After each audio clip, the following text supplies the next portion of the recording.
Hola, muy buena tarde a todos. Bienvenidos a una sesión más de este entrenamiento continuo México contra COVID. El día de hoy tenemos el gusto de que nos acompañe, como todos los jueves, el doctor José Javier Mendoza Velázquez.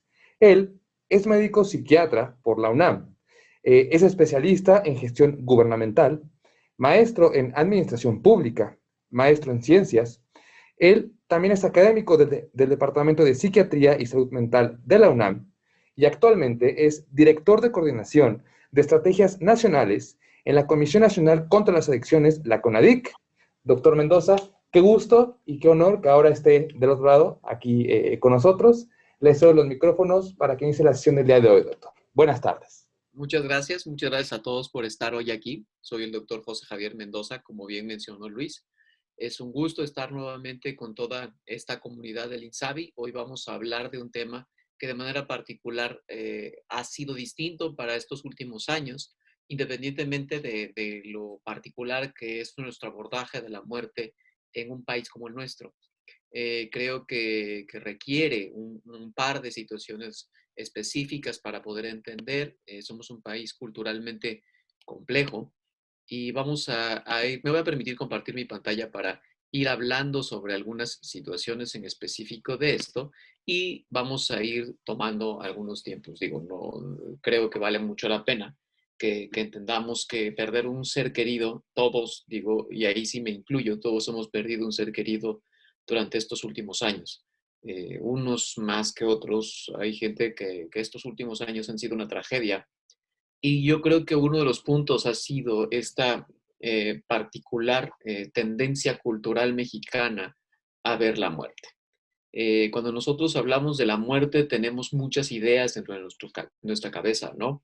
La muerte para los médicos tiene una particularidad, tiene un significado, tiene una definición. Sin embargo, de la misma forma, la muerte genera una gran cantidad de sentimientos, de emociones, y debemos estar conscientes de esto, ¿no? No es exclusivamente el proceso de la suspensión de la función cardiorrespiratoria, no es la disminución de la función eléctrica cerebral, bueno, más bien la suspensión del funcionamiento cerebral. Lo más importante es que al final, ¿no? Nosotros podamos ir entendiendo algunos de esos puntos. Déjenme deshabilitar la anotación para otros. Muy bien.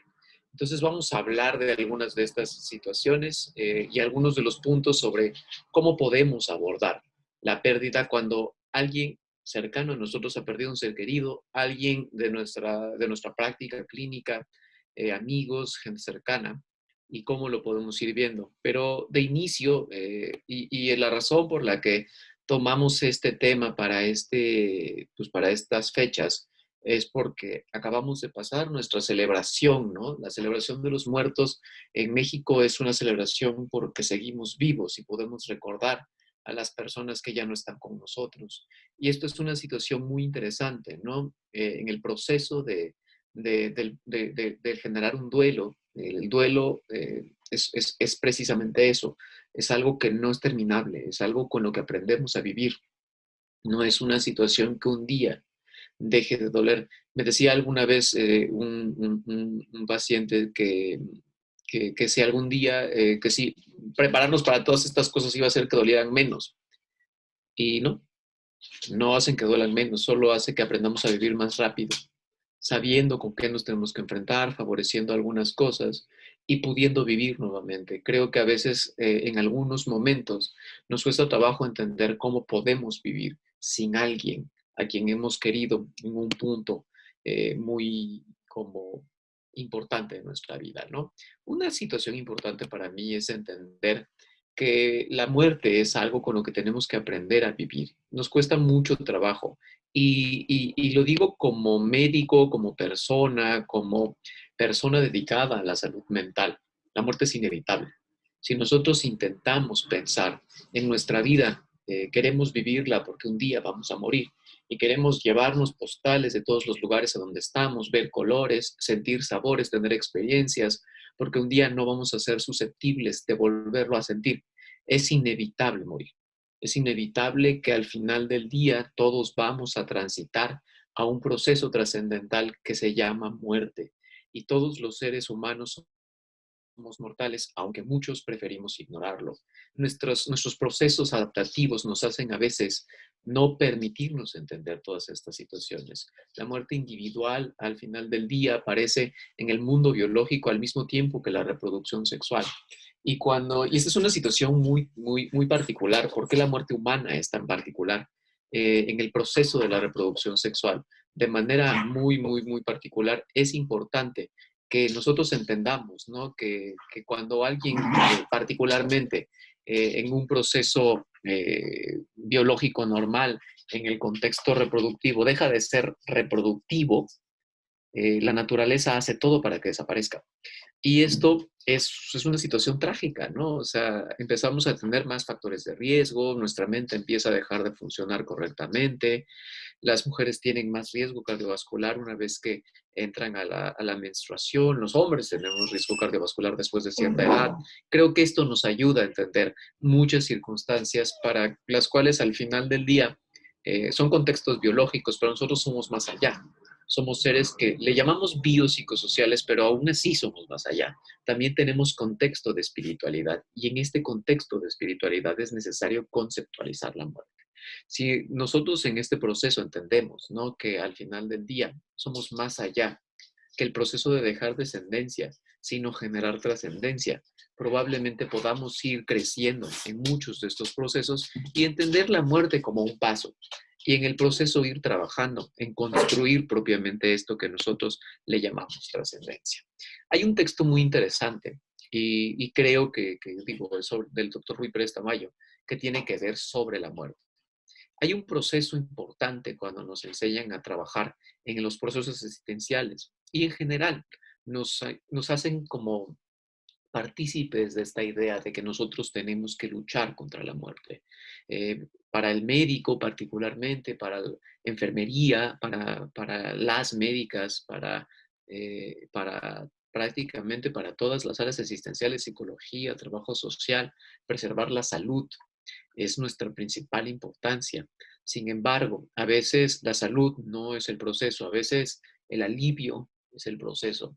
Y a veces el alivio implica trabajar con la gente que no se puede curar. Y nuestra tarea será apoyar. Y esto a veces cuesta mucho trabajo, particularmente en aquellas muertes en donde no entendemos por qué ocurrieron. La muerte tiene, como mencionaba hace rato, un concepto. La muerte se puede vivir en tercera persona cuando alguien muere y nos damos cuenta de que no vamos a volver a estar con esta persona. Pero también hay un proceso muy interesante cuando nos damos cuenta, y esto en gran parte es la primera fase del duelo. No es exclusivamente la negación para evitar el dolor, también es la negación para no contemplar nuestra muerte como una posibilidad. Y esto nos ayuda también a entender que la muerte en primera persona no es un proceso fácil de entender. Cuando uno conoce, cuando uno se va acercando a cierta edad, también uno empieza a pensar en la muerte. No es como que me vaya a morir, pero pues nuestra conciencia nos ayuda a sentir que existen algunas posibilidades de mayores riesgos aplicados a esto. Y la pandemia fue claramente una de estas, ¿no? Si tú poseías algún carácter de vulnerabilidad, la muerte rondaba por tu mente. Llegó un momento dado, cuando llegó la vacuna, la muerte dejaba de rondar por tu mente. Pero cuando empezaste a ver que se complicaba más gente, la muerte volvió a rondar por nuestra mente. Y es una situación importante. Y hay muchos que probablemente consideramos que la muerte está muy lejos de nosotros. Pero lamentablemente, pues bueno, siempre es importante entender que la muerte está del otro lado, ¿no? Y el otro lado no sabemos exactamente cuánto tiempo tome este puente que tendríamos que cruzar. Entonces, en este proceso creo que es importante conservar la herramienta principal con la que contamos para preservar nuestra capacidad de seguir conservando recuerdos, de seguir celebrando la vida, aún a pesar de que sabemos que un día vamos a morir. Y yo, como hablaba, ¿no? O sea, en un momento dado, las muertes, me decía algún día uno de mis terapeutas, me dijo, nos cuesta mucho trabajo entender las muertes no naturales, doctor. Y me decía esto porque a veces nos cuesta trabajo entender la muerte cuando el ser querido es alguien joven. De manera particular, con la pandemia perdimos a mucha gente joven. Y joven me refiero a, vi padres perder a sus hijos. Y en este proceso creo que no es natural para un padre perder a un hijo. El proceso normal es que nosotros, los hijos, veamos cómo, pues no es como que nosotros estamos preparados, ¿no? En mejores condiciones físicas, biológicas y mentales para soportar una pérdida grave. Pero pues sí es cierto que hay cosas que de repente me da por pedirle a ese equilibrio supremo que a veces solemos llamar espiritualmente Dios, que mis padres nunca tengan que enfrentarse a esta pérdida, porque creo que es un dolor que probablemente para muchas personas debe ser una situación muy complicada. Y el otro punto es la muerte en el suicidio y la persona que opta por la muerte ante la eutanasia. El suicidio, de manera particular, ocurre en un contexto de crisis donde la muerte es una consecuencia de una crisis. Lamentablemente, en la mayor cantidad de suicidios, o por lo menos cuando hablamos de suicidio como esta definición, el suicidio es ese proceso accidental, ese punto crítico que hizo que los mecanismos que te defienden de todos esos procesos que te llevan a la destrucción no funcionaran y las funciones mentales no lograron impedir que terminaras con tu vida. No es la voluntad de alguien que quiere morir, es un proceso crítico. Y esto lo tenemos que entender porque también todos somos susceptibles a encontrarnos en un proceso crítico que no nos permita defendernos de él y que en alguno de todos estos puntos tengamos que trabajar en entender algunas de estas cosas. Creo que también es importante que nosotros vayamos viendo estos procesos, ¿no? En los que a veces es importante considerar que la muerte es la solución más plausible ante el dolor. La muerte a veces es la solución más factible ante la posibilidad de seguir en un proceso en el cual el dolor nos podría llevar a complicaciones más importantes. Cuando hablamos propiamente de definir la muerte se origina propiamente como la consecuencia de la imposibilidad orgánica de sostener el proceso homeostático. Esto suena como muy complicado, pero a ciencia cierta lo que implica principalmente es que nosotros tenemos que entender que esto que nosotros llamamos el equilibrio, que es esta tendencia de nosotros en cuanto entramos en algún conflicto, sea producido por algo interno o algo externo, tendemos a regresar al equilibrio, pero esto genera un desgaste. Cuando los equilibrios se van sumando, le cuesta más trabajo a nuestro cuerpo mantener el equilibrio. En cuerpos que tienen procesos adaptativos más envejecidos, cuesta más trabajo todavía, ¿no? Ante esta posibilidad, creo que es muy importante que nosotros encontremos, ¿no? Descubrir las formas en las que podemos hacer los procesos hemostáticos más funcionales por más largo tiempo y dejar de temer indistintamente al proceso de la vejez, sino construir una vejez que nos ayude a conservar esa homeostasis por más tiempo, porque la muerte, pues, en algún momento dado se consideraba que era suspensión permanente de las funciones cardiorrespiratorias y al final del día, en un proceso importante, se define, ¿no? Para nosotros, la muerte cerebral se presenta cuando existen los siguientes signos: la pérdida permanente e irreversible de la conciencia y de la respuesta a estímulos, la ausencia de automatismo respiratorio, o la evidencia de daño irreversible en el tallo cerebral, manifestando por arreflexia pupilar, ausencia de movimientos oculares en pruebas vestibulares y ausencia de respuesta a estímulos no nociceptivos. Entender esto en el proceso de la muerte a veces es como algo con lo que nos enseñaron prácticamente desde que empezamos a ser realmente médicos, desde que empezamos a ser, bueno, médicos y médicas, desde que empezamos a trabajar en cuestiones asistenciales, de que entendimos el proceso de entender nuestra vida, el saber que en un momento dado estas funciones que mantienen el equilibrio van a empezar en un proceso crítico que nos va a llevar a la muerte. Porque es importante saber esto.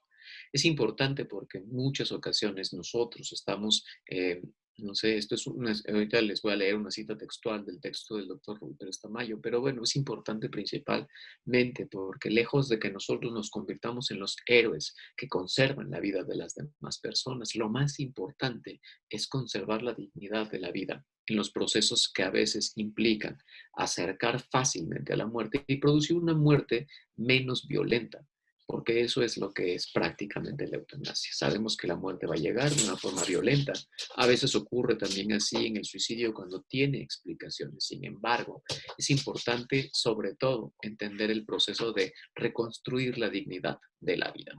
El médico invariablemente está comprometido a salvaguardar la familia, la vida, y por tanto no le está permitido atentar contra ella. Y esto ha sido uno de los puntos más importantes en lo que tenemos que construir en todos estos procesos. Con COVID nos vimos sumergidos en una gran cantidad de historias y ya ustedes, no sé si en alguno de ustedes tuvo la oportunidad de estar en aquella plática de cuidados paliativos que presentó el doctor Alejo, en la que entendíamos, ¿no? Cómo a veces COVID ya no nos permitía conservar muchas de las funciones que nosotros podíamos llamar vida. A veces favorecer una muerte digna ha ayudado al enfermo a sufrir lo menos posible, ofrecer la atención médica como estar a su lado, el acompañamiento espiritual, ayudarlo a encontrar un sentido plenamente humano y evitar de alguna manera el sufrimiento que se pueda evitar. Pero ¿qué hacer cuando muere un ser querido? En general, una vez que hemos entendido el proceso de que morir es este proceso inevitable, partamos propiamente de esto, ¿no? Y hemos de enfrentar propiamente que todos hemos de morir. A veces sabemos que estamos cerca. Y a pesar de esto, resulta en una angustia significativa e incapacitante, pero necesaria. Esto es una situación normal. Muchas veces cuando esta angustia significativa no está presente, pues la gente se asusta, ¿no? Y a veces es cuando me dicen algunas personas cercanas, eh, ¿por qué mi hermana no ha llorado la pérdida de su esposo, de mi papá, de su hijo? Y a veces es porque el proceso del confrontamiento emocional no le permite siquiera llegar a la expresión correcta de la emoción y genera esta como incapacidad de liberar este proceso, aun a pesar de que la angustia es significativamente más alta y significativamente más incapacitante. Este proceso doloroso usualmente es prácticamente el proceso que nos ayuda a enfrentar el duelo, a disminuir este contexto doloroso, a adaptarnos al dolor que significa haber perdido a alguien y poder vivir aún a pesar de esto.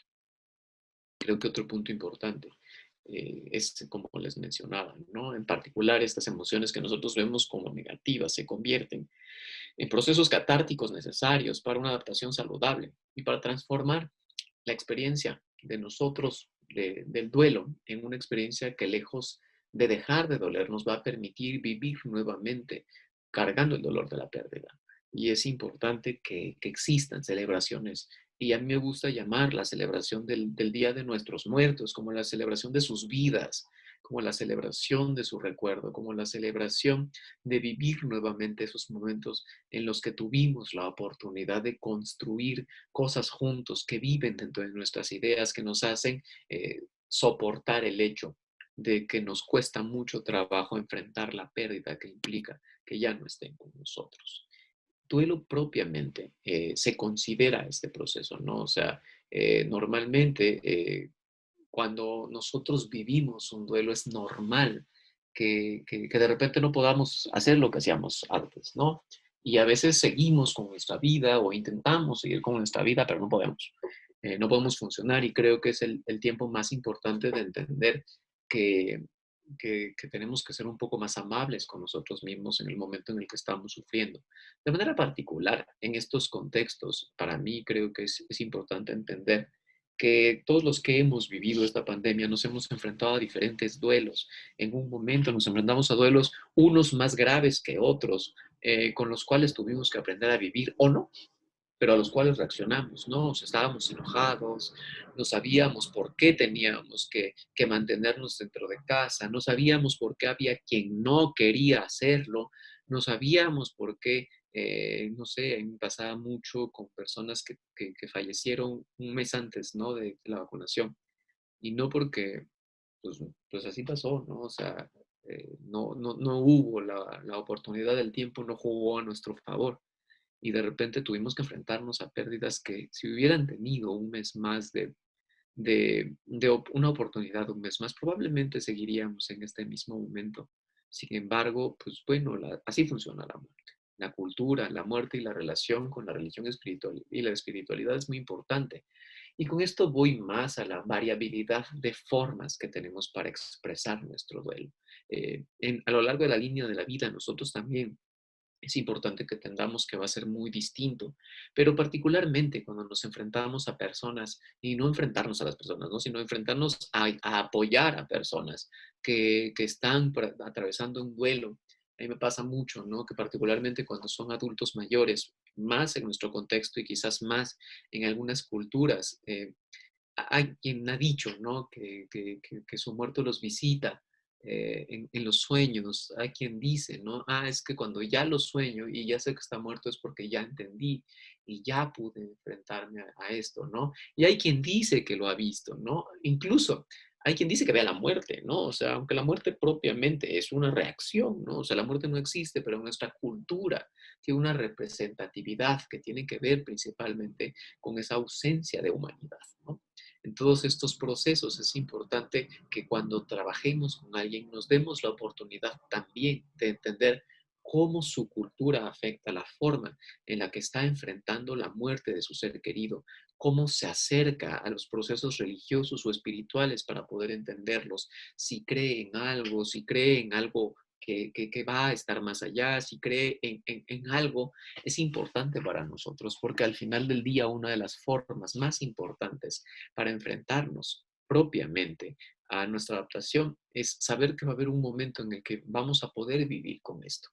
Y en nuestro país esto nos hace muy variable porque tratar de pensar, ¿no? O sea, y ustedes podrán ver, ¿no? O sea, a veces la celebración de la muerte en nuestro país pareciera más como este festín colorido, porque vuelvo a la misma historia, es nuestra representación de haber vivido.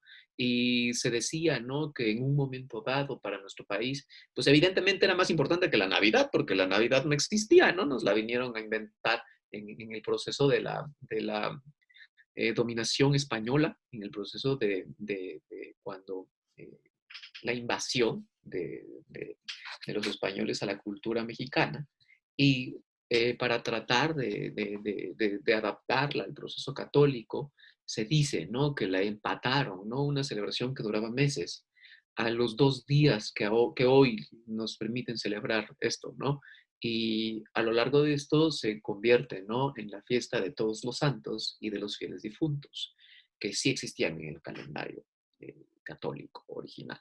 Entonces, digo, en este proceso nos convertimos en esta cultura, pero hay una cosa que digo, ¿no? O sea, qué bueno que como cultura hemos reivindicado nuestro proceso de entender la muerte como una celebración también de la vida. Creo que esto es una situación que nos hace diferentes, ¿no?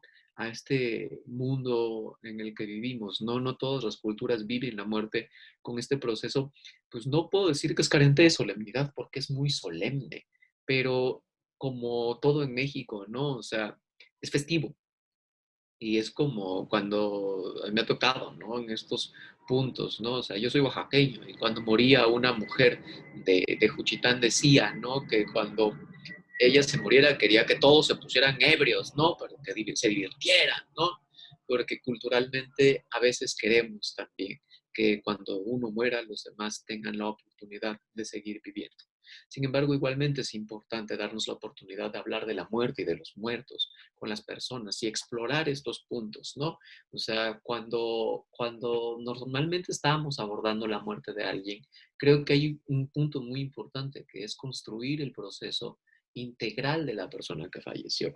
Y a veces de inicio siempre, si ustedes lo habrán visto, ¿no? Cuando muere alguien, todo es positivo de la persona que fallece, todo es negativo de nuestras acciones con relación a la persona que fallece.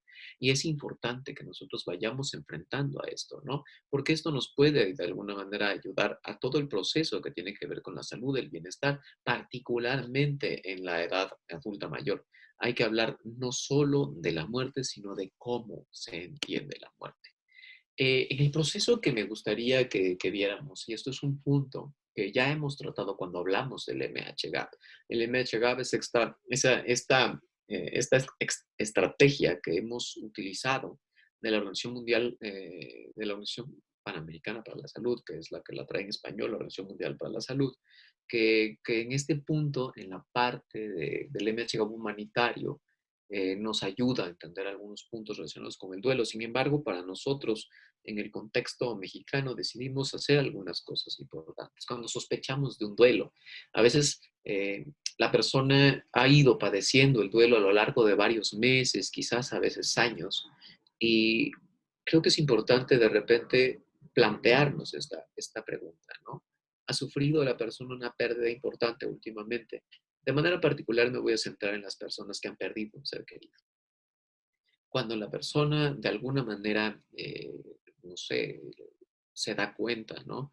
Del proceso trascendente que implica la muerte, tenemos que ver cómo ha enfrentado la situación, qué tanto ha decidido enfrentarla o no enfrentarla, qué tantas posibilidades tiene de salir avante a todo esto y estas circunstancias, qué tanto van a afectar sus procesos en el proceso fantástico que todavía tiene, porque también es este mundo en el que pareciera que nada va a volver a ser igual. Cómo ha afectado propiamente también perder parientes o amigos, ¿no? Dependiendo de lo que hemos tenido. Hay otros duelos que quizás también tengamos que evaluar eventualmente y que particularmente durante COVID han sido muy importantes, ¿no? Si perdimos, tuvimos que mudarnos, si cambiamos, si, no sé, si en algunas otras condiciones que quizás ya ni siquiera tengan que ver con COVID, sino con complicaciones normales esperadas. En este proceso de regreso me ha tocado ver un incremento también de la mortalidad por accidentes. Y esto, insisto, no son situaciones directamente relacionadas a la pandemia, pero sí son situaciones relacionadas a las consecuencias de la pandemia, ¿no? El incremento en el consumo de sustancias, el incremento en los accidentes que también llevan a complicaciones que pueden terminar en la muerte. Si la comunidad ayuda, si tiene un trabajo, tiene subsistencia, si estas situaciones le han afectado mucho o qué ha parecido, ¿no? Porque a veces también, ¿no? Este duelo tan particular que cuando nosotros, yo creo que a veces cuando sabemos que alguien muere, podemos celebrar su vida, pero hay un duelo muy particular que es el duelo de la persona que desaparece. Y cuando nosotros tenemos que enfrentar el duelo de la persona que desaparece, a veces es una situación que ni siquiera durante nuestra festividad podemos celebrar claramente su vida, ¿no? Porque nunca pudimos comprender su muerte y a veces enfrentar estos duelos se convierte en un punto claramente difícil, ¿no? Igualmente es importante entender si la persona ha sufrido una gran pérdida en los últimos 6 meses, si tiene síntomas de duelo. Los síntomas de duelo principalmente son esta historia, ¿no? La tristeza, la ansiedad, enojo, desesperación, aflicción. Muchas veces no dejar de estar preocupado por la pérdida, lo que hace que las cosas se conviertan en un problema generalmente, y ya en algunos otros puntos me ha tocado hablar de esto, es la disfunción o el malestar. O sea, no puedo vivir con esta historia, o no puedo trabajar, no puedo hacer mi vida, no puedo cuidar a mis hijos. Y esto a veces son puntos que hacen que tengamos que intervenir, ¿no? También si aparecen recuerdos intrusivos, imágenes de la persona difunta, pensamientos asociados con ella, pero que sean culturalmente pertinentes, ¿no? O sea, si de repente tenemos estas historias que les contaba, ¿no? Que de repente, pues me visitó mi persona, mi persona en el sueño, me visitó, cuando me estaba despertando, porque también a veces estas son las cosas pues culturalmente, en algunos casos va a ser normal. Pero sí, si nosotros lo vemos en la calle, si lo ves así, y digo, más bien no es como que lo veas, sino como que ves en el rostro de alguien más a la persona que perdiste. A veces estos pueden ser recuerdos intrusivos o imágenes que hablan, ¿no? Del trauma transitorio que implica el duelo. También es importante, ¿no? Cuando esto empieza a generar puntos que se relacionan en la depresión. Pérdida del apetito, pérdida de la energía, trastornos del sueño, fallas en la concentración, aislamiento social, retraimiento. Igualmente, dolencias físicas sin causa médica aparente, por ejemplo, palpitaciones, dolores de cabeza, malestares generalizados, dolores que no se pueden explicar. Y las reacciones de duelo que son normales en el entorno cultural, ¿no? Esto es un poco más común, como les mencionaba, ¿no? Esto creo que es importante que lo analicemos y que nos demos el tiempo de escuchar a la persona para saber cuál es la reacción de escuchar la voz de alguien que murió, ¿no? Porque probablemente le dé mucha paz, probablemente le dé mucha angustia. Y esto, en realidad, pues implica la representación de lo que significa la pérdida. No necesariamente tiene que ver con una experiencia paranormal, sino tiene que ver precisamente con la experiencia física de entender una pérdida. La experiencia física me refiero cuando tú ves algo que no tendría que estar, como una imagen que no le corresponde estar en este momento. Voy a tener una respuesta y esta respuesta en muchas ocasiones va a ser esta, ¿no? A veces tengo que enfrentar algunas de estas cosas y creo que es muy importante que nos demos la oportunidad cuando estamos trabajando con alguien que ha perdido a alguien. ¿Qué significa? encontrarte con estas imágenes. Hay un punto importante que también se convierte propiamente en la única reacción para nosotros para intervenir, no propiamente de forma médica, no sea alguna condición física que pueda explicar los síntomas, es importante, pero si las condiciones concomitantes como otros trastornos mentales, y hablo de trastornos no como algo que merezca un estigma, todos tenemos trastornos mentales, no necesariamente diagnosticables, ¿no? Pero la próxima vez que vayan manejando a las 2 de la tarde, no hayan comido, se sientan desesperados, vayan pitándole a cualquier persona que se les atraviese, sientan que no van a llegar, eso también es un trastorno mental. Es transitorio, es adaptativo, pero también es un trastorno. No tiene de alguna manera un diagnóstico, pero es parte de lo que implica convivir con la normalidad adaptativa en nuestra mente. Entonces, cuando nosotros identificamos que estos trastornos ya son graves y de manera particular hablo de la depresión, de la ideación suicida o del consumo de sustancias, debemos de trabajarlo, ¿no? Para esto les recomiendo que si tienen interés se busquen, ¿no? Las capacitaciones tanto de la Organización Mundial para la Salud, que está en el campus de salud pública de la OPS, o la que tenemos nosotros en la Secretaría de Salud de MHG, para poder entender algunas de las respuestas y poder de alguna manera trabajar en algunos puntos que nos ayuden a entender qué significa propiamente estar triste, pero qué puede significar tener depresión. De manera particular, la tristeza se diferencia de la depresión, que la tristeza es normal, tiene una causa y afecta nuestro estado de ánimo, pero la depresión es persistente, es crónica. No únicamente afecta nuestro estado de ánimo, sino no nos permite concentrarnos, cambia nuestro patrón del sueño, nuestro patrón de conducta alimentaria, nos genera pérdida del interés, te dan ganas de quedarte en casa, sientes como mucha dificultad incluso para sentir placer con las cosas que antes te hacían sentir placer. Esto, cuando de alguna manera dura de 2 semanas en adelante, pero y que empieza a generar problemas para seguir la vida, insisto, cuidar a mis hijos o trabajar o hacer las cosas que antes me gustaban, es el momento de buscar ayuda. Si esto en cualquier momento del duelo se lleva a pensar en la autolesión o el suicidio, es importante buscar ayuda.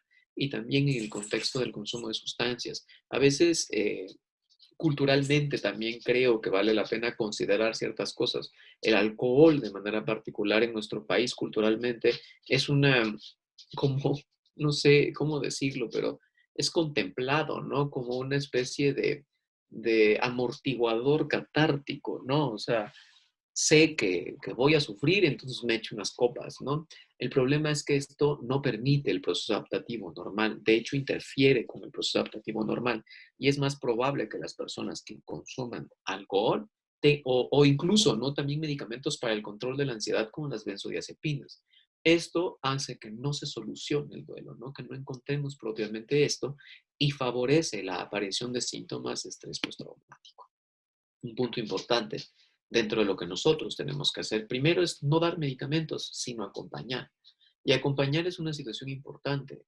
Creo que esa es la principal razón por la que todos nos llamamos asistenciales, ¿no? Y asistenciales tiene que ver con eso, ¿no? Estar ahí, o sea, atender. Y es atender no al proceso, no al sistema, es a la persona. Y a veces la persona necesita apoyos de diferentes tipos, ¿no? Pero de inicio creo que vale la pena brindar esto que nosotros llamamos apoyo psicosocial básico. El apoyo psicosocial básico también es una herramienta que todos podemos aprender.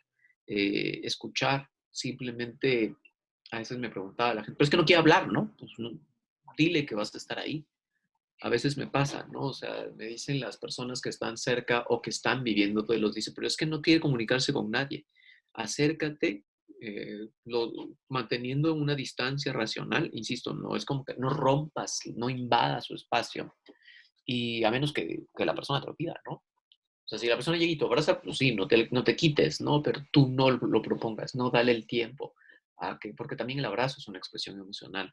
Entonces, si la persona no llega y te abraza, tú no lo hagas, ¿no? Controla tus emociones, tú, sobre todo en el proceso con otras personas que no estén viviendo propiamente el duelo. Pero sí es cierto que es importante escuchar. Digo, no está mal abrazar, no está mal hacer el contacto físico, pero creo que hay que respetar la distancia, ¿no? Sobre todo en algunos contextos culturales. Y a veces el contacto físico es más importante cuando simplemente tomo un hombro de la persona y le digo, que probablemente yo no entienda qué significa lo que está sufriendo, pero que estoy ahí, por si en algo le puedo ayudar. Y a veces esto ya es una situación de que probablemente hoy no lo entienda, pero eventualmente saber que esta situación, insisto, y no tiene que ser una sola vez, puede ser muchas veces, va a ayudar a la persona a que poco a poco va a acercarse a estos puntos. También hay que importa, ¿no? Preguntarle acerca de sus necesidades e inquietudes. Es importante igualmente ayudarla a ocuparse de las necesidades básicas, obtener acceso a los servicios, a conectarse con la familia, a buscar fuentes de apoyo social, incluso a veces grupos de autoayuda, ¿no? Grupos de apoyo en los que de alguna manera puedan encontrarse personas que también han convivido con estos puntos. Y también es importante proteger a la persona contra cualquier daño adicional. Y esto creo que se tiene que hablar. Uno de los puntos, creo, más importantes fue validar el hecho de que muchas veces no sabemos qué sentimos y a veces no sabemos si está bien o está mal. Pero una cosa que podemos dar por sentado cada vez que nos enfrentemos a alguien que está viviendo un duelo es que es normal sufrir por una pérdida, es que es normal tener emociones y eventualmente es importante que aprendamos a darles nombre, ¿no? A veces es tristeza, a veces es enojo, a veces ni siquiera sé qué es, ¿no? Pero a veces cuesta trabajo entender. Muchas veces es culpa, a veces es la impotencia. Y estos duelos implican muchas posibilidades si no ayudamos a la persona a que entienda qué emociones está pasando, ¿no? Identificar también la negación temprana. La negación temprana nos puede ser muy útil en algunos puntos pues, para no generar este proceso traumático, ¿no? Pero es importante estarla vigilando, ¿no? Como esta sensación de no estar viviendo las circunstancias, ¿no? Puede haber fatiga física, fatiga psicológica dentro del proceso de la negación temprana, pero es importante que nos mantengamos presentes ante estas situaciones para que no generen una complicación. Las circunstancias de la pérdida han cambiado desde COVID-19 y esto tiene que ver con las formas en las que tuvimos que vivir nuestros propios duelos, ¿no? Y en las formas en las que tuvimos que seguir la vida. A veces la vida nos pone retos que ni siquiera sabíamos que íbamos a vivir. Y creo que COVID-19 fue uno de estos, ¿no? Si en el 2019, a principios, nos hubiéramos dicho que esta situación iba a pasar, aun a pesar de que ya había datos de que podría pasar, jamás habríamos pensado que era una situación viable. Hoy el mundo es otro gracias a esta situación. Hay que explicar que pueden sentirse síntomas físicos asociados a esto y también creo que es importante que la persona pues hable, ¿no? O sea, y si a veces las preguntas son ¿por qué? ¿Por qué le pasó esto? ¿No? O sea, ¿qué no hice? ¿No? Que a veces son los puntos con los que tendremos que convivir más. Independientemente de que no tengamos la respuesta, a veces la persona creo que ayuda a que validemos la duda, ¿no? Es ¿qué hice? Y probablemente nadie pudo haberlo hecho mejor o probablemente nadie pudo haber hecho otra cosa o tú en tus condiciones hiciste lo que considerabas que era suficiente, pero creo que es importante entender que probablemente la persona siempre va a estar viviendo algunos puntos que tiene que aclarar dentro de estas mismas cosas, ¿no? Y también es importante evitar dar falsas esperanzas, ¿no? Evitar la información incorrecta, evitar algunas condiciones que puedan complicar más fácilmente esto. Como les mencionaba, igualmente hay que prestar apoyo psicosocial adicional si aparecen algunas de las situaciones como en los partes que implica el estrés, el apoyo social. Esto lo pueden encontrar como para que igualmente si alguien tiene interés en mejorar su formación en cómo habilidades para el manejo del estrés, lo podemos plantear, ¿no? Porque es importante entender los factores de estrés psicosociales que ya venían. A veces es como, para nosotros, este último momento es el momento, ¿no? Pero este último momento a veces es la cereza del pastel.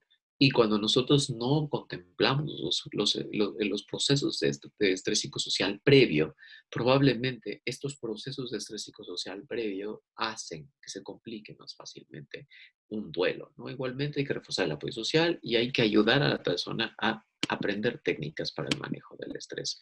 Hay que orientar también cuando nosotros podemos entender que la persona va a reaccionar de maneras distintas, ¿no? Y cuando nos enfrentamos a que las personas no muestran las emociones que decíamos que son normales, a veces también es normal. No por eso debo dejar de estar ahí, no por eso debo dejar de decir que voy a continuar ahí. Llorar no te hace débil, pero tampoco no llorar te hace anormal. Creo que es una situación importante entenderlo y entender que así estoy viviendo mi duelo y construir el duelo que me toca a mí vivir. Puede ocurrir igualmente que las personas que no lloran puedan sentir un dolor emocional tan fuerte que ni siquiera lo puedan explicar, ¿no? Y a veces tienen formas de expresión distintas. Muchas veces hay mucho enojo, mucha irritabilidad, que ni siquiera logra pasar al proceso de entender la pérdida. Y cuando uno vive la pérdida, probablemente es el momento en el que uno se da cuenta que tiene que aprender a vivir sin lo que uno algún día tuvo. Es posible igualmente, digo, creo que estas frases nos pueden ayudar. Como dice, es posible que usted sienta que la tristeza, el dolor que está sintiendo nunca van a desaparecer, pero en la mayoría de los casos estos se van atenuando con el tiempo. Insisto, es importante saber que el duelo no desaparece, solo aprendemos a vivir con él. Los síntomas se hacen más sutiles. Insisto, no duele tanto el primer día, como duele al primer año, pero no significa que se me haya olvidado. Significa que esta memoria es importante y por eso es importante recordar a la persona. A veces la persona se puede sentir por un tiempo hasta que algo le hace recordar la pérdida y esto te puede hacer volver a sentir las mismas cosas, ¿no? Esto puede pasar durante las celebraciones de la muerte, ¿no? Y de manera particular esto es normal. Y eso lo tenemos que estar pendientes, no tenemos que estar claros de que es una situación normal. No hay forma buena o mala de vivir el duelo. Solamente puede haber complicaciones y las complicaciones se tienen que tratar. Entonces, si ubicamos alguna complicación como depresión o suicidio, hay que canalizarla al lugar correspondiente. Y si es necesario hacer ajustes de acuerdo al contexto cultural, hay que hacerlos. Como les mencionaba, lo del alcohol no significa que yo me vaya a ir a beber alcohol con la persona. No, no creo que sea la situación correcta, pero sí creo que a lo mejor hablar del sueño. Oye, ¿y qué crees que te quiera decir, no, durante este sueño? Esto nos puede ayudar a entender qué está pasando. Probablemente no le demos solución ni interpretemos, ¿no? Propiamente lo que está pasando en ese sueño, pero nos puede ayudar a entender qué está pasando en esa persona que nos está expresando cómo está conviviendo con su pérdida. Si es factible y aplicable culturalmente, hay que animar a la persona a seguir su vida. Y a veces esto es un proceso difícil, ¿no? Aprender a lidiar, integrar el proceso de duelo, enfrentarse a ir no sé, a veces me pasa con personas que trabajan el volver al trabajo. Aparte tenemos estas como tendencias, la mayor parte de la gente que trabajamos en ámbitos asistenciales, de relacionarnos con las personas de nuestras mismas instituciones, donde a veces regresar al mismo lugar donde trabajaban las dos personas te hace repetir el duelo, ¿no? Y te das cuenta que lo estás evitando. Y es importante también, si es factible y apropiado, favorecer que esta situación se reviva, pero no que se reviva el dolor, sino que la persona vuelva a su vida social previa, normal. Retomar tareas previas, a veces van a costar trabajo y hay que alentar a la persona a esforzarse, hay que ir poco a poco retomando las condiciones previas, evitar la desadaptación. El proceso de dolor no es rápido ni es fácil, pero no es imposible. Hay que alentar y validar los esfuerzos previos, no así como de repente pasa que es como, pues es que no puedo, le grito mucho a mi hijo el que está vivo, ¿no? Porque, no sé, a mí me pasaba mucho que cuando perdían, los padres que pierden a un hijo, particularmente los que pierden a un hijo niño, tienen que, a veces les cuesta mucho trabajo seguir la vida, ¿no? De crianza. Y es importante, ¿no? Cuando se equivocan, que nosotros los validemos y que los alentemos a volver a hacerlo, ¿no? Y lo importante sí es cierto, no abandonarse, ¿no? A veces nos toca convivir con personas como que han decidido no tratarse, han decidido no tratar. A veces, digo, tenía un paciente que tenía 2 fracturas de costillas porque pasó por el mismo accidente en el que perdió a su esposa y había decidido no atenderse, ¿no? ¿Por qué? Porque es como difícil aprender a entender que uno está vivo y el otro no. Para obtener información igualmente nos pueden ayudar algunas cosas, ¿no? Es probable que las personas que están viviendo un duelo no puedan dormir, los chicos o incluso a veces ya adolescentes pueden tener enuresis, que es el hacerse pipí en la cama, hiperventilación, síntomas de disociación, y esto nos puede ayudar para entender que hay una complicación. Cuando el niño es pequeño, creo que la situación más importante es ser sincero. Ser sincero de acuerdo al nivel de desarrollo, pero no hay que dar ideas como estas ideas de, pues es que, ¿dónde está tu mamá? Y es como, no, pues es que se fue a dormir, salió de viaje y no, o sea, hay que trabajar ideas un poco más claras, ese es el punto, ¿no? Es como ves a tu mamá tiene una enfermedad, lamentablemente, esta enfermedad no le permite estar más en este mundo que nosotros vivimos, vamos a estar muchas personas contigo, pero ella ya no va a estar contigo. Y tenemos que ir trabajando en cómo vive este punto, porque si le mentimos vamos a provocar confusión. Esto también va para los adultos mayores. A veces me ha pasado cuando trabajo con hijos de adultos mayores que tienen esa tendencia a decir, ¿para qué le digo? Y lo preocupo, ¿no? Eh, y a veces es porque yo no quiero enfrentarme a su reacción. Me pasaba mucho, ¿no? Que cuando muere uno de los dos esposos del matrimonio, y no hay quien decir al otro, ¿no? O sea, y estas condiciones de repente creo que implican procesos patológicos importantes. No hay que mentir. Hay que comprobar igualmente la presencia de pensamientos mágicos y regresarlos, ¿no? Sobre todo en los niños pequeños que a veces pueden pensar que sienten que ellos fueron los culpables de estas situaciones, ¿no? Y creo que también a veces en estos puntos es muy importante cómo hablamos con los niños, ¿no? Es como, ya ves, por todas sus travesuras, tu mamá ya no está. Cosas como esta, les pido por favor que seamos muy conscientes, ¿no? Esas cosas dejan huellas que no se van a poder borrar. Igualmente, cuando son adolescentes o otras personas vulnerables que han perdido a sus padres o otro cuidador, hay que estar ahí o asegurar que alguien esté ahí. Porque si no, son personas muy vulnerables, sobre todo cuando no existe alguien más, ¿no?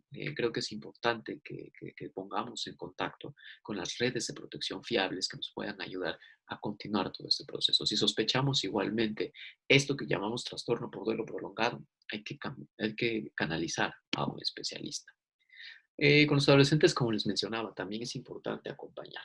El adolescente es más rígido para expresar las cosas. A veces no tiene claramente idea. Dentro de los primeros 5 años de la adolescencia, probablemente la convivencia con la muerte es distinta que con los siguientes 5 años, ¿no? A partir de lo que llamamos la adolescencia tardía, es más importante estar ahí, aún a pesar de la expresión emocional, porque a veces se viven desde un lugar muy complejo, ¿no? Irritable, molesto, lleno de negaciones.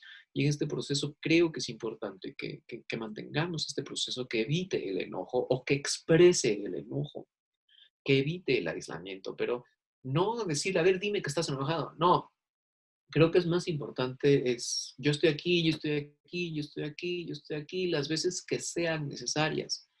Y simplemente van a ver que hay un momento en que va a hablar y nosotros vamos a estar ahí, porque ese es nuestra tarea. Hay que informar igualmente todo, como les mencionaba, aun cuando no tengamos la mejor respuesta. Creo que una situación importante siempre, una respuesta que siempre es útil y que siempre es funcional, es decir, que yo voy a estar aquí. Y digo, si existe alguna otra situación terrible, como que yo deje de estar aquí, pues bueno, ya es otra condición que no podemos evitar, pero al menos en este proceso creo que es importante también mantener muchas situaciones propiamente, ¿no? A veces también estos son parte de los abordajes tanatológicos, pero eso toma tiempo y son situaciones distintas, ¿no? El adolescente tiende a ser desadaptativo y poco empático, pero al final del día es importante entender que esta situación va a pasar. Dentro del plan de manejo básico es importante cuidarse físicamente. Al final esto es, como les mencionaba desde el inicio, ¿no? Esta es la oportunidad, este es el sistema nervioso central, este es el corazón, este es el hígado que me permitirá mantener mi vida. Es importante cuidarlo, alimentarme, dormir, aprender a descansar, mantenerse activo, tener actividades lúdicas, dejar malos hábitos. Y con malos no quiero, no quiero pecar en este proceso de llevarlo a la moral, sino hábitos perjudiciales, ¿no? Que estén generando que yo evite cosas que yo sé que estoy evitando o que me están generando procesos de disfunción. Hay que consentirnos si por alguna razón podemos hacerlo y hay que salir en la medida de lo posible del lugar en el que convivíamos ampliamente con esto, ¿no? En el cuidado emocional también es esperado tener ciertas emociones y sensaciones, apoyarse en amigos, familiares, vecinos. Es importante respetar, ¿no? Los momentos de soledad. Es importante tener listas de las redes de apoyo por cualquier cosa, que sepamos que probablemente nosotros no somos el único apoyo y que hagamos a las personas cercanas que puedan apoyar dentro de estos puntos a mantenerse activas y estar pendientes. Hay que recibir llamadas o condolencias para que uno también entienda todo el proceso de la pérdida y a veces cuesta mucho trabajo. no sé, cuando uno, no sé si ustedes han tenido esta experiencia, pero cuando uno va a dar el pésame, uno no tiene palabras claras para decir las cosas. Y a veces el mejor pésame es decir eso, no, no tengo palabras claras para decirte lo que te quiero decir, pero aquí estoy. Y creo que esto es importante, hacer sentir que no estás solo y que probablemente yo no pueda sentir lo que tú estás sintiendo. Y no lo voy a poder sentir nunca hasta que yo lo viva. Y probablemente lo voy a vivir de manera muy distinta, pero voy a estar. Enseñar a la persona a buscar apoyo, a identificar cuándo necesita apoyo, buscar grupos, cambiar cosas en casa. Estas ideas, ¿no? De conservar siempre un espacio que estaba destinado a algo porque refleja la memoria de alguien, se va a respetar, pero creo que eventualmente son procesos de ritos que tienen que ir trascendiendo, ¿no? O sea, probablemente yo tenga un punto de recuerdo para las personas que he perdido o para la persona que se está generando este duelo. A veces me va a tomar tiempo separarme de algunas cosas. Eventualmente voy a tener que tener estos cambios, ¿no? Identificar las señales de alarma para buscar apoyo mental más avanzado. También es importante dentro del cuidado psicológico no exigirse mucho en el manejo intelectual, ¿no? La memoria puede verse afectada y generar frustración. Y es importante entender esto, ¿no? A veces queremos volver a la vida, trabajar, continuar como si no pasara nada. Y esta situación probablemente es imposible, ¿no? Evitar el exceso de información, particularmente cuando se trata de COVID-19, cosas como lo que ha sido, lo que no ha sido, a veces también sobre las cosas con las que he vivido o las que vivió la persona. Igualmente, el pasado inmediato presente y el futuro inmediato no son propiamente el objetivo, pero tenemos que cuidarlo, porque los objetivos tienen que ser a corto plazo para que se puedan ir como anotando puntos a favor.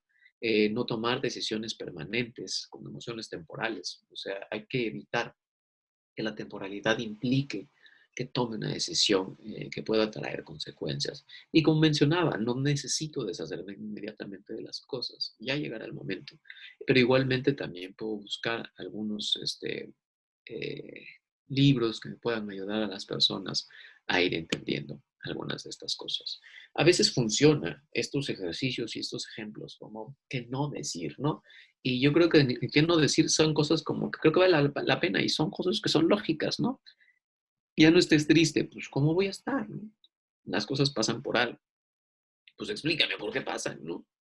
Tienes que ser fuerte. Pues no, no tengo por qué ser fuerte. Y es importante vivir, aprender a vivir con nuestra vulnerabilidad. La vulnerabilidad es necesaria. Ya no llores. Quiero llorar, déjame llorar. Ánimo. Creo que esto es una situación bien importante. Es, no, pues sí, ¿no? Ya ahora que me dijiste ánimo, ya todo cambió, ¿no? Tienes que tratar de estar bien. Y acá era una situación, es, hazlo por tu familia, hazlo por, no creo que sea el momento en que las historias relacionadas a la concentración y la atención funcionen correctamente, ¿no?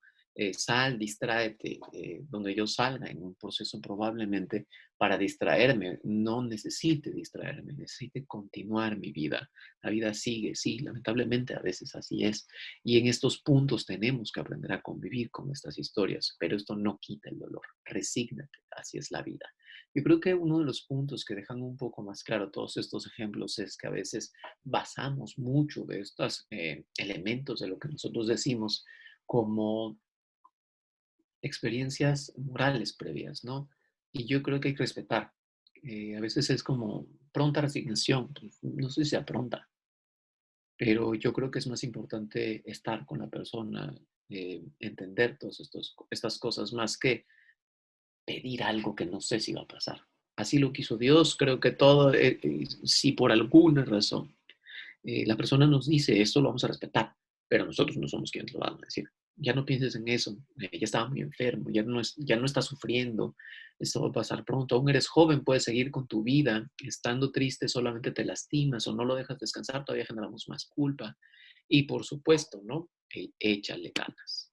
Y en el seguimiento creo que es importante pedirle a la persona que si nosotros somos profesionales del primer nivel de atención y estamos preocupados por esto, que regrese de 2 a 4 semanas si no mejora y volver a hablar del tema, ¿no? hay que favorecer estos puntos. Si a veces tengo la oportunidad de construir un grupo o buscar forma, tengo incluso las habilidades técnicas para construir un grupo de ayuda mutua, vale la pena hacerlo. Hay muchos grupos de ayuda mutua, no únicamente dedicados propiamente a esto, sino a veces pues son grupos que han surgido para muchas cosas, ¿no? Hay que buscar con qué contamos. A veces creo que es hasta el momento inminente que estamos buscando estas cosas, porque muchas veces lo que no queremos es ver que a veces tenemos que enfrentarnos a la pérdida de las demás personas.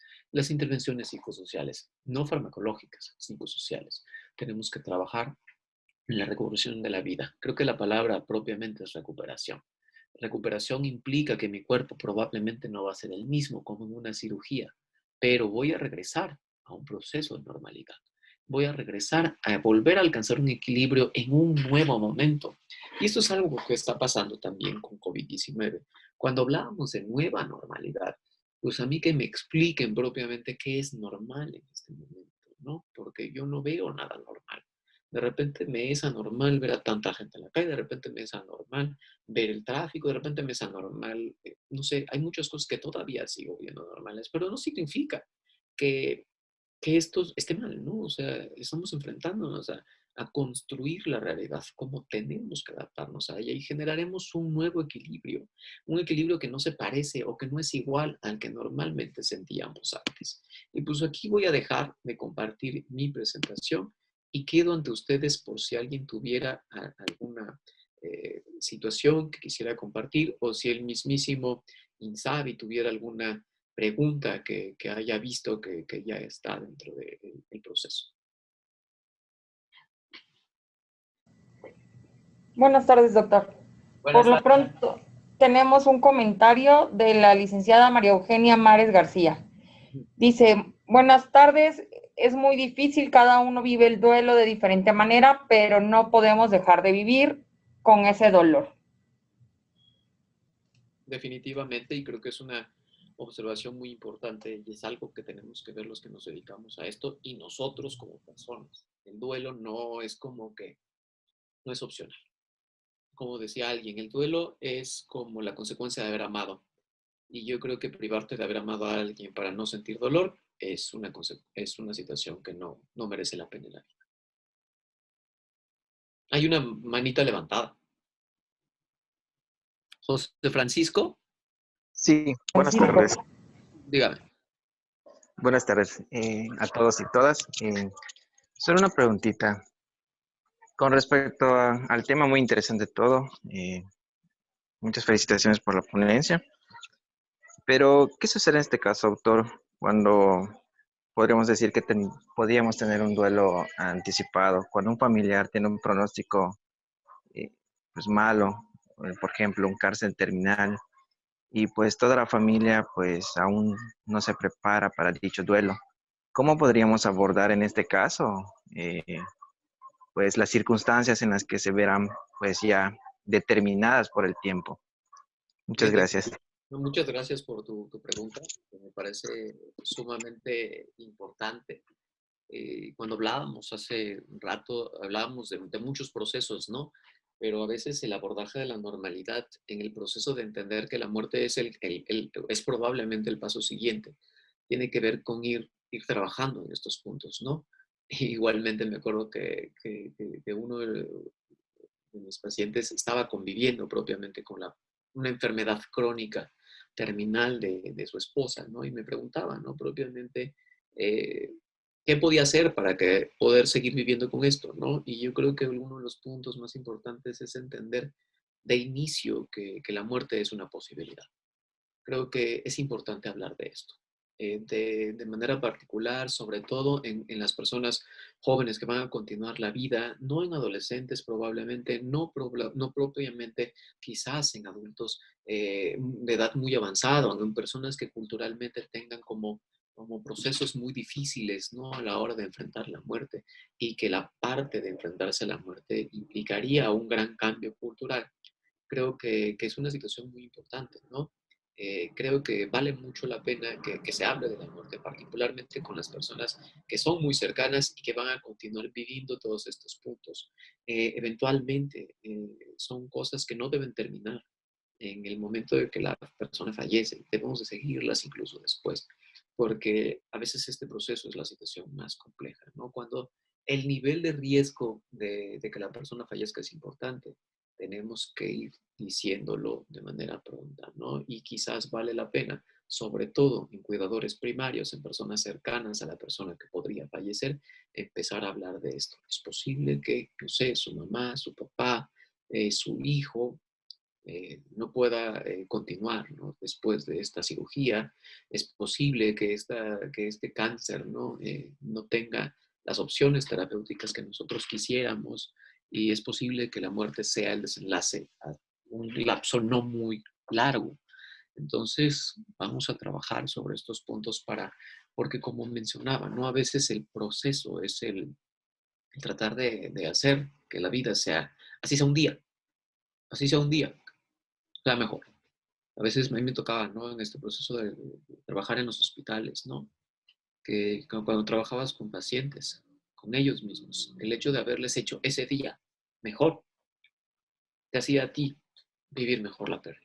Entonces creo que el entender de manera no fría, pero clara, el hecho de que la muerte es un paso innegable en algunas personas y que están cercanas a él, es necesario.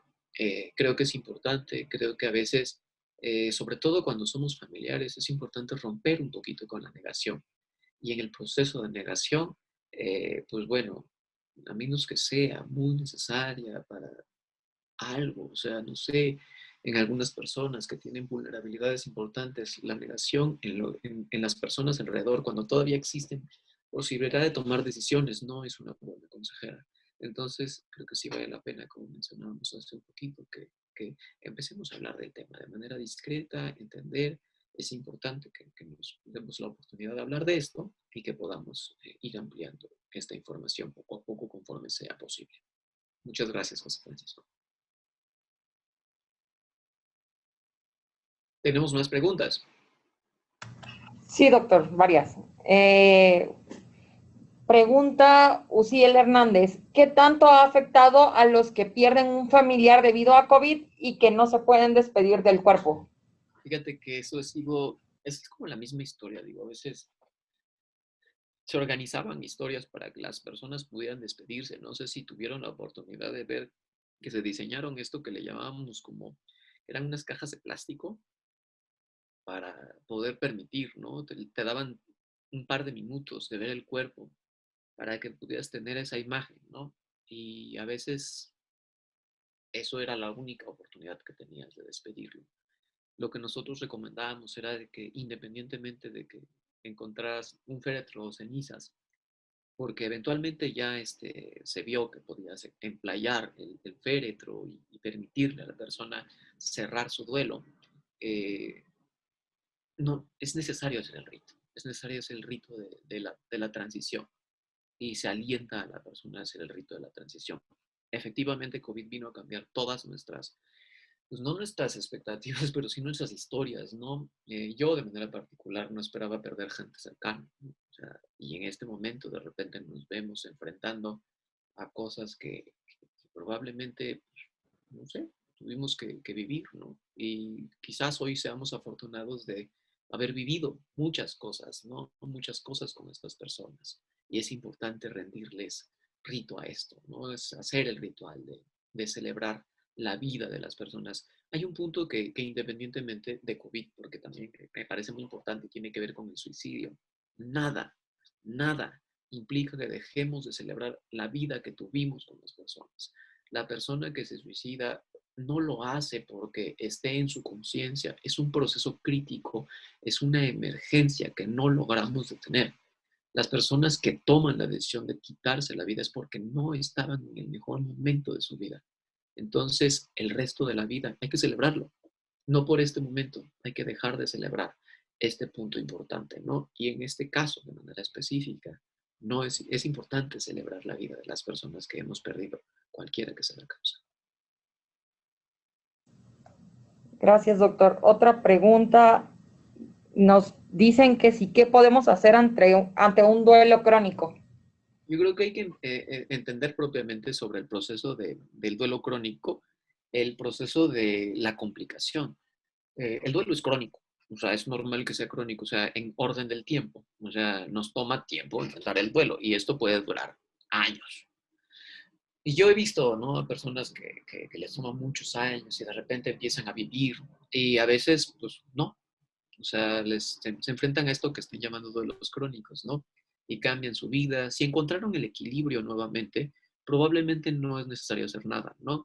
Pues a veces nos preocupa, por ejemplo, las personas que se quedaron viudas, sobre todo las mujeres, ¿no? Que no rehagan su vida. Y queremos que rehagan su vida, ¿no? Y sobre todo cuando son personas cercanas, le decimos, no sé, tía, consíguete un novio, no sé, cosas como esa, ¿no? Pero si encontró el equilibrio, como sea que lo haya encontrado, hay que permitir que este respeto por la dolencia, siempre y cuando no genere una desadaptación, siga. Si genera una desadaptación, hay que canalizarla con un especialista o hay que hablar de esto, ¿no? Hay que decir, oye, creo que ya, mira, ya me aguanta mucho tiempo de decirte que yo creo que está bien que hayas perdido estas cosas, pero creo que tendrías que ver nuevamente pues no sé, a un especialista porque ya está afectando tus procesos de vida, ¿no? Es mi opinión y probablemente no sea el momento para decírtelo, pero pues ya llevas 2 años con esto y probablemente, pues bueno, sea importante que te lo diga, ¿no? Con la confianza que implica ser tu familia.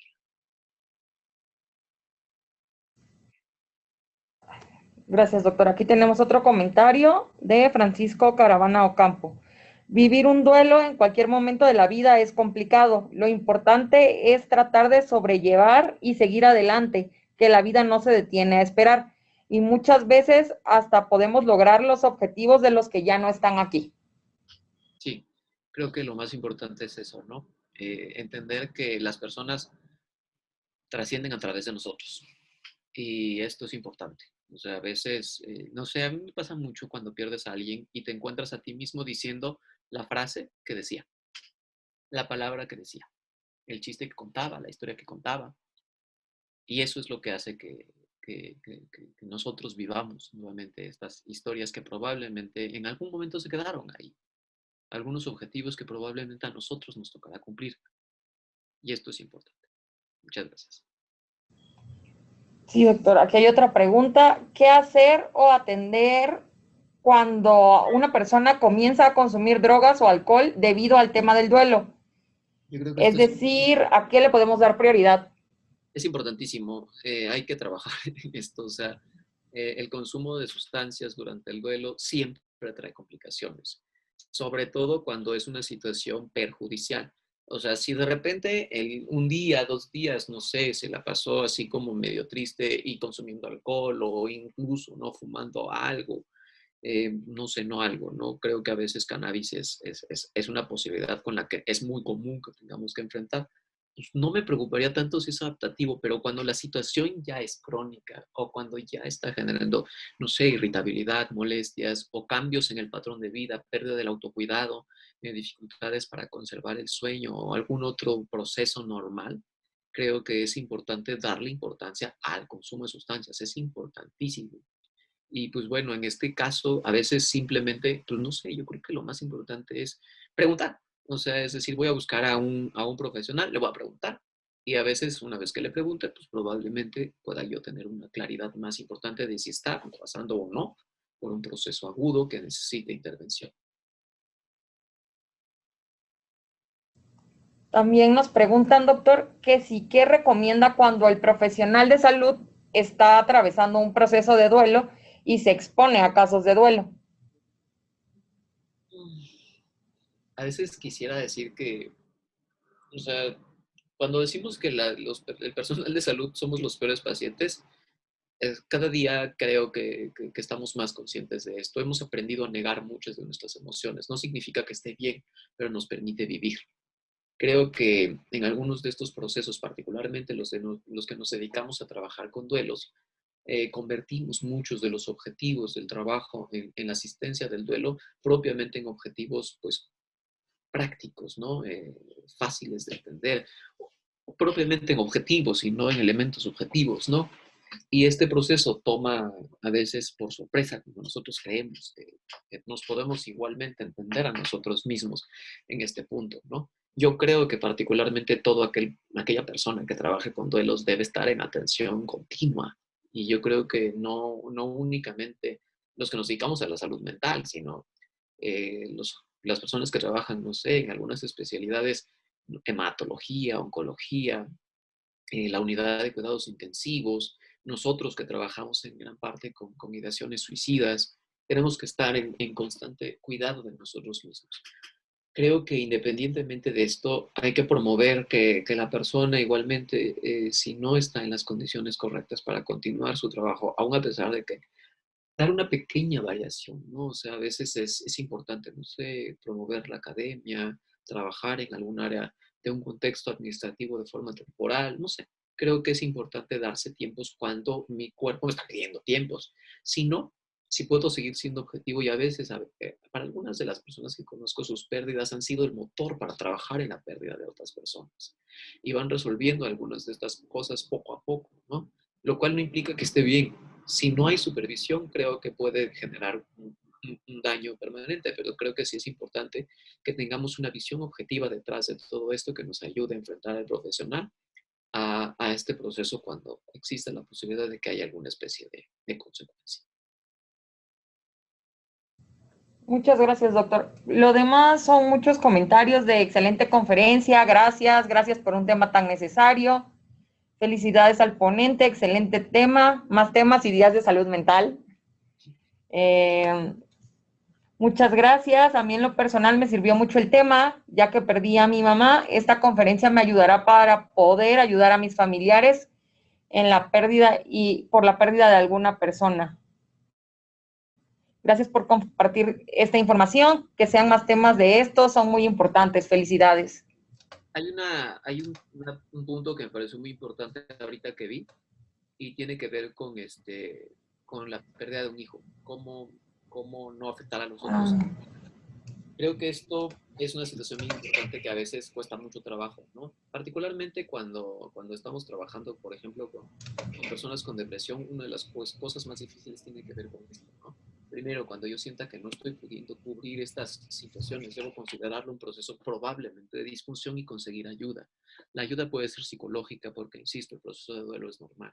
Si hay una complicación que se genera una disfunción más allá del sentir el malestar por no poder cubrir todas las responsabilidades que antes me significaba ser padre, es una situación que probablemente se resuelva con unas intervenciones, con intervenciones psicosociales pues fáciles y continuas, ¿no? Otro punto importante creo que es el entender que seguir la vida también implica esto, ¿no? Cuando hablo de seguir la vida me refiero al contexto no de que la vida siga, no, o sea, es párate, báñate, ve a trabajar, trata de incorporarte lo más pronto posible a la vida normal y continúa tu proceso de crianza de la manera que más te sea sencillo.